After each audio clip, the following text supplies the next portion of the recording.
श्री अवधूत चिंतन श्री गुरुदेव दत्त श्री स्वामी समर्थ महाराज की जय. श्री स्वामी समर्थ.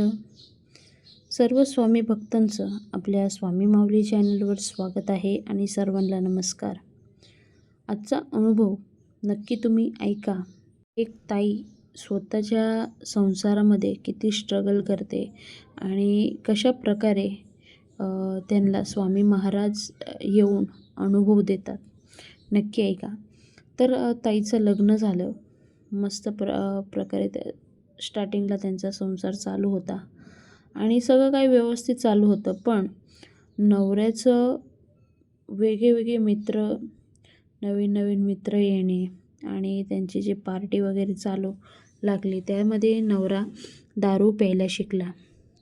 आता दारू प्यायला शिकल्यानंतर रोज दारू पिऊन येणार, घरामध्ये कचकच, भांडण होऊ लागल्या. आता ह्या गोष्टी नेहमीच घडत होत्या आणि ते घरी 1-2 वेळा सांगितलं, पण घरची बोलले की होईल कमी. समजवलं पण ते काय ऐकत नव्हते. आणि असं करता ताईला 2 मुली झाल्या. ताईने मग ते विषय सोडून दिला. मग त्यांचा नवरा अगोदर कामाला तरी जात होता, पण आता तर दारू पिऊन 24 तास घरातच पडायचं आणि नाही दारू प्यायला पैसे मिळाले ते काही ना काही वस्तू विकून टाकायची आणि दारू प्यायची. या गोष्टी जास्त घडायला लागल्या आणि मग खाणार काय, तर ताई स्वतः कामाला जाऊ लागल्या. लोकांचे धुणे भांडी करायच्या ताई आणि कसंबसं आपलं घर चालवायच्या. आता एक दिवशी काय झालं की अशाच गोष्टी होत होत्या. त्या पिरियडमध्ये त्यांच्या नवऱ्याची सुद्धा तब्येत खराब झालेली. दारू पिऊन खराब झाल्यामुळे पुन्हा त्यांची ट्रीटमेंट वगैरे घेतली. डॉक्टरनी सांगितलेलं की आता तुम्ही दारू प्यायचं बंद करा, नाहीतर आता तुमचं आयुष्य खूप कमी आहे.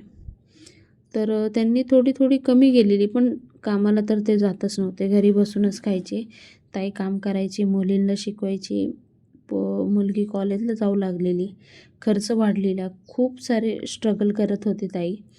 सकाळी दिवस उजडायच्या अगोदरच घरातून बाहेर पडायची. संध्याकाळी 7-8 वाजता घरी यायचे. त्यानंतर जेवण, कामं वगैरे उरकायची. तर ह्या सगळ्या गोष्टी ताईला खूप म्हणजे बर्डन येऊ लागलेले. तर एक दिवशी ताई कामामध्ये काम करत होते आणि ज्या ताईंच्या इथं काम करत होते ते ताई स्वामी सेवेकरी होत्या आणि स्वामी महाराजांचा फोटो लावलेला. तिथे हात जोडले ताईंनी आणि बोलले, माझ्या जे आयुष्यामध्ये चाललेलं आहे ते कुठं ना कुठं कमी व्हायला पाहिजे स्वामी महाराज. जेवढी माझ्याच्याने सेवा होईल तेवढी मी करत राहीन तुमची सेवा, पण मला ह्या गोष्टीमधून आता मला बाहेर काढा. एवढं ताईंनी स्वामींना निवेदन ठेवलं आणि 2-3 दिवसांनी ताई काम करत होते आणि अचानकच ताईला छातीमध्ये दुखू लागलं आणि ताई तिथंच कोसळल्या.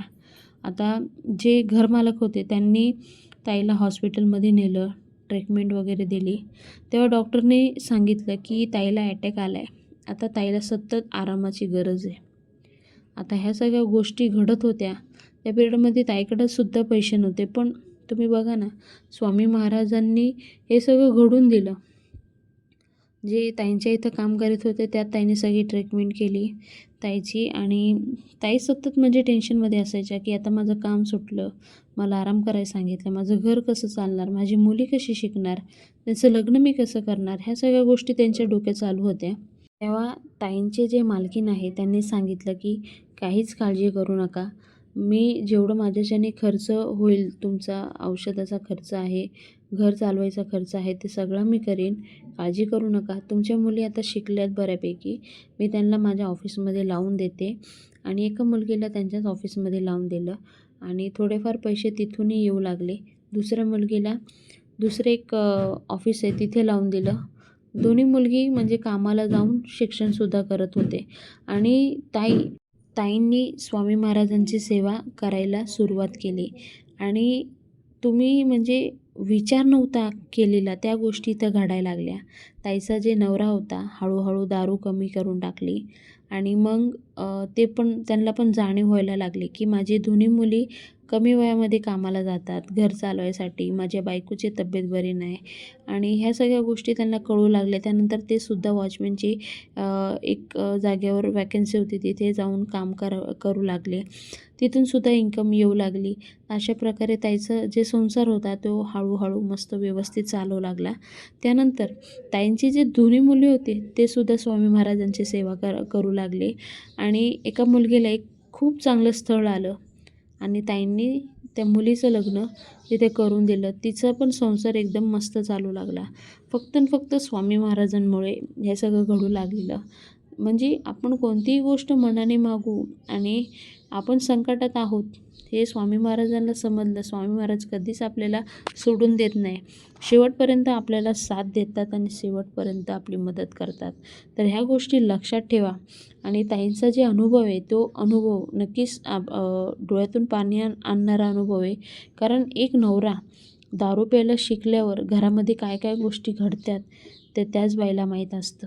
म्हणून आजचा अनुभव जास्तीत जास्त पुढे शेअर करत राहा आणि जेवढी आपल्याने स्वामी महाराजांची सेवा करता येईल तेवढी करत राहावा.